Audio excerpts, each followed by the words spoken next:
வணக்கம். கலைச்செல்வி சாமியன் வழக்கறிஞர். Social media is the biggest பூம்னு பலரும் சொல்லி கேள்விப்பட்டிருக்கோம். ஹவ் நம்ம வாழ்க்கையில இவங்களையெல்லாம் மீண்டும் சந்திப்போமான்னு நினைச்ச இடத்துல நம் பழைய உறவுகள், நண்பர்கள் எல்லோரோடும் மீண்டும் பழகுவதற்கான வாய்ப்புகளை, சந்தர்ப்பத்தை சோஷியல் மீடியா ஏற்படுத்தி தந்திருக்குன்னா அது நிச்சயமா வரம் தான். கடவுள் நம்ம கிட்ட எப்போதும் அளவில்லாத செல்வம் நீடிச்சிருக்கிற மாதிரி ஒரு வரம் கொடுத்தா நம்ம என்ன பண்ணுவோம்? அந்த செல்வத்தை வச்சு நம்ம தேவைகளை எல்லாம் பூர்த்தி பண்ணிட்டு அதிகமா இருக்கிறத ஏழை எளிய மக்களுக்கு எல்லாம் பிரிச்சு கொடுத்துருவோமா? கொஞ்சம் யோசிச்சு பாருங்க. அந்த பணத்தை வச்சு எவ்வளவு ஆட முடியுமோ அவ்வளவு ஆடுவோம். அந்த மாதிரி ஒரு சூழ்நிலையில வரமே நமக்கு சாபமா மாறிடுது. அது மாதிரி தான் இந்த சோசியல் மீடியா, ஸ்மார்ட் போன் எல்லாமே. இது நாம் கடந்து வந்த எல்லா உறவுகளையும் மீட்டு தந்ததோட இல்லாம முடிந்து போன, மடிந்து போன பழைய காதல் உறவுகளையும் தோண்டி எடுத்து மீண்டும் கையில கொடுத்திருக்குன்னு தான் சொல்லணும். அதாவது செத்து போன ஒருத்தன் மீண்டும் எழுந்து வந்தா எப்படி இருக்கும்? அப்படித்தான். அவன் உயிர் நண்பனா இருந்தா கூட அவனை மீண்டும் உயிருள்ள ஒரு நண்பனா பாவிச்சு நம்மளால ஏத்துக்கொள்ள முடியுமா? சத்தியமா முடியாது. நண்பனை பார்த்த உடனே ஐயோ நண்பான்னு ஓடி போய் கட்டி பிடிச்சுக்கிறத விட ஐயோ பேயின்னு பயந்து போய் ஓடுறவங்க தான் அதிகம். அதே மாதிரி இளம் வயது காதலையெல்லாம் கடந்து வந்து லைஃப்ல ஒரு ஸ்டேஜ்ல இவங்க தான் நமக்கு சரியான ஆள்னு தேர்ந்தெடுத்து விருப்பப்பட்டு திருமணம் செய்து நல்ல கணவன் மனைவியாக குடும்பமாக வாழ்ந்து வரும்போது சோசியல் மீடியா மூலமாக பாஸ்ட் ரிலேஷன்ஷிப்பை மீண்டும் பிரசன்ட்ல கொண்டு வருது. எஸ்பெஷலி காதல் உறவை ஃப்ரெண்ட்ஷிப்ன்ற பேர்ல மீண்டும் அந்த உறவை பலப்படுத்தி தக்க வைத்துக் கொள்ள நினைப்பது, நான் சொன்ன மாதிரி பேயோட ஃப்ரெண்ட்ஷிப் வச்சுக்கிற மாதிரி தான். அது எப்பவுமே ஆபத்து. பேயின்னு ஜஸ்ட் ஒரு எக்ஸாம்பிளுக்கு தான் சொன்னேன். எதுக்காக இதை சொல்றேன்னா, எப்படி இறந்து போன ஒருவரோடு மீண்டும் நம்மால நிஜத்துல பியூரா பழக முடியாதோ அதே மாதிரி தான் இதுவும். நம்மலாம் பேசிக்கலி ரொம்ப நல்லவங்க. நம்மோடு பழகிறவங்க கஷ்டப்பட்டா நம்மால பாத்துக்கிட்டு இருக்கவே முடியாது. அதுலயும் முன்னாள் காதலி ஒரு காதலன் கஷ்டப்படுறத பாத்துட்டா நம்மால பொறுத்து கொள்ளவே முடியாது. உடனே அவங்க கஷ்டத்துல பங்கெடுத்துக்கிறது, அவங்களுக்கு உதவி செய்யறதுன்னு சோசியல் சர்வீஸ்ல இறங்கிடுவோம். அந்த சோசியல் சர்வீஸ் உதவி செய்யறதோட நின்னுட்டா பரவாயில்லையே, நம்மோட என்ட்ரி அடுத்தவர்களை பாதிக்காத வரை அது தவறில்லை. பட் நமக்கு தான் நல்லது பண்ண ஆரம்பிச்சுட்டா அதுக்கான லிமிட்டே தெரியாது.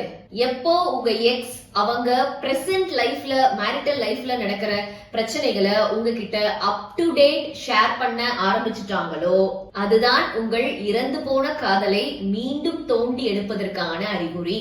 அதுக்காக ஒரு கஷ்டம்னா யாருக்கும் உதவி செய்யக்கூடாதான்னு கேட்டா, கஷ்டத்துக்கு உதவி செய்யறதுக்கும் அதுவே ஒரு சாக்கா வச்சு அந்த எம்பத்திய மெயின்டைன் பண்ணிக்கணும்னு எதிர்பார்க்கறதுக்கும் நிறைய டிஃபரன்ஸ் இருக்கு. இதோட நெக்ஸ்ட் ஸ்டேஜ் என்னன்னா, உங்க எக்ஸ் ஏன் உங்களை பாஸ்ட்ல விட்டுட்டு போனாங்கன்ற ரீசனை, அதாவது 10-15 வருஷத்துக்கு முன்னாடி நடந்த ஒரு சம்பவத்தை இப்போ உங்ககிட்ட ஷேர் பண்ணி அவங்க உங்களை பாஸ்ட்ல ஏன் விட்டுட்டு போனாங்கன்ற ரீசன் நியாயமானதுன்னு நீங்க இப்ப ஏத்துக்கணும்னு கன்வின்ஸ் பண்ணுவாங்க. ஒரு ஸ்டேஜ்ல ஆமா ஆமா அன்னைக்கு நம்ம எக்ஸ் பண்ணது சரிதான், தவிர்க்க முடியாத சூழ்நிலையில தான் நம்ம விட்டுட்டு போனாங்கன்னு நீங்க கன்வின்ஸ் ஆகிட்டாலே உங்க இறந்து போன காதல் உயிர்ப்பித்து விட்டதுன்னு அர்த்தம். நீங்க எங்க விட்டீங்களோ அங்கிருந்தே ஆரம்பிக்க தயாராகிட்டீங்கன்னு அர்த்தம். 96 படத்துல ஏர்போர்ட் சீன்ல ஜானு நான் மீண்டும் திரும்பி போகலன்னு சொல்லி இருந்தா நிச்சயமா த்ரிஷாவும் விஜய் சேதுபதியும் ஒண்ணு சேர்ந்திருப்பாங்க. ஏன்னா ரெண்டு பேருக்குள்ளயுமே உன்னை மிஸ் பண்ணிட்டேன்ற ஏக்கம் இருந்தது. பிகாஸ் அவங்க பழைய விஷயங்களை எல்லாம் அவங்க ஓவர் நைட் பேசி சால்வ் பண்ணி கன்வின்ஸ் ஆகிட்டாங்க. பிளஸ் இன்னைக்கும் நம்ம 96 படத்தை கொண்டாடுறதுக்கான ரீசன் ராம் ஜானுவோட பிரிவு தான். அவங்க ரெண்டு பேருக்குள்ள ஒரு சின்ன நெருக்கம் இருந்திருந்தா கூட அது கொச்சையாகி இருக்கும். அண்ட் அந்த படத்தை எந்த ஹஸ்பண்ட் அண்ட் வைஃபும் சேர்ந்து போய் பார்த்திருக்கவே மாட்டாங்க. 96 படத்துக்கு அப்புறமா எத்தனை காலேஜ், ஸ்கூல் கெட் டுகெதர்ஸ் நடந்திருக்கு. அந்த கிளைமேக்ஸ்ல மட்டும் ராம் அண்ட் ஜானு ஒரு ஹக் பண்ணி இருந்தா கூட இன்னைக்கு நம்ம இந்த காலேஜ் ரீயூனியன் எல்லாம் இவ்வளவு கௌரவமா வெளிப்படையா வருடா வருடம் நடத்திருக்கவே முடியாது. அதுக்காக எக்ஸோட பேசுற, எக்ஸுக்கு உதவி செய்யற எல்லாரையும் நம்ம தப்பான லிஸ்ட்ல சேர்த்தவும் முடியாது. எக்ஸோட கண்ணியமா பழகிறதுக்குன்னு ஒரு தனி மெச்சூரிட்டி வேணும். அந்த மெச்சூரிட்டி இருக்கிறவங்க நடந்து முடிஞ்ச பழைய விஷயங்களுக்கு பிரசன்ட்ல நியாயம் கற்பிக்கவே விரும்ப மாட்டாங்க. இன்ஃபேக்ட் அதை பத்தியே பேச மாட்டாங்க. ஏன்னா அவங்க இப்ப இருக்கிற ரிலேஷன்ஷிப்க்கு உண்மையா இருக்க விரும்புறாங்கன்னு அர்த்தம். சோ பாஸ்ட்ல நடந்த தவறுகளை பிரசன்ட்ல நியாயப்படுத்த நினைச்சா இப்ப வாழ்ற வாழ்க்கைக்கு உண்மையா இருக்க முடியாது. இன்னும் சிலர் சொல்லுவாங்க, நானும் என்னோட எக்ஸும் ஜஸ்ட் ஃப்ரெண்ட்ஸ் தான் சொல்லிட்டு டெய்லி போன்ல மணிக்கணக்கா இருப்பாங்க. கேட்டா நாங்க என்ன தப்பாவா நடந்துகிட்டோம், சும்மா பேசுறது ஒரு தப்பான்னு கேட்பாங்க. சும்மா பேசுறது தப்பு இல்ல, கஷ்டப்பட்டா உதவுறதும் தப்பு இல்ல.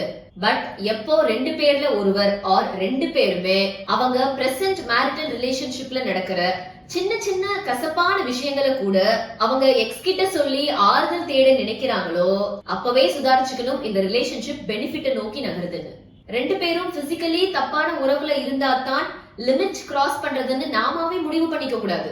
And we are not animals பார்த்த உடனே செக்ஸ் வச்சுக்கிறதுக்கு. சேம் டைம் எல்லாரும் ஆரம்பத்துல அந்த மாதிரி ஒரு எண்ணத்தோட பழக மாட்டாங்க, எஸ்பெஷலி விமன்.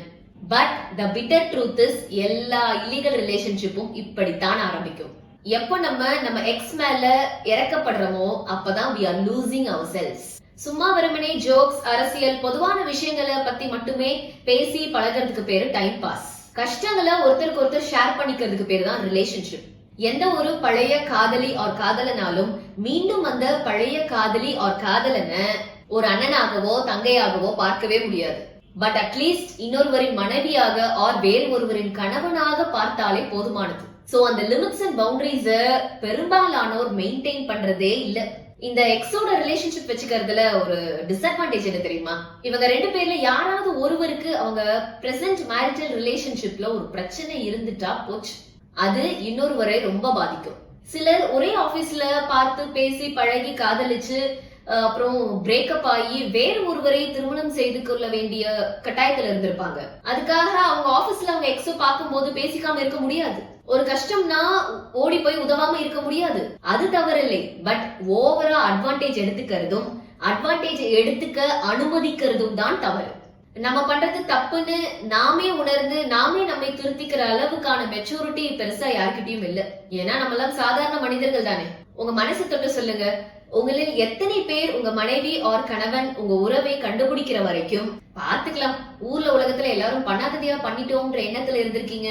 சோ உங்க மனைவிக்கு ஆர் கணவனுக்கு தெரியாம உங்க எக்ஸ் கிட்ட டெய்லி மணிக்கணக்கா சாட் பண்றவங்க எல்லாம் நான் தான் எந்த தப்பும் பண்ணலையேன்னு காலரை தூக்கி விட்டுக்க எந்த தகுதியும் இல்லை.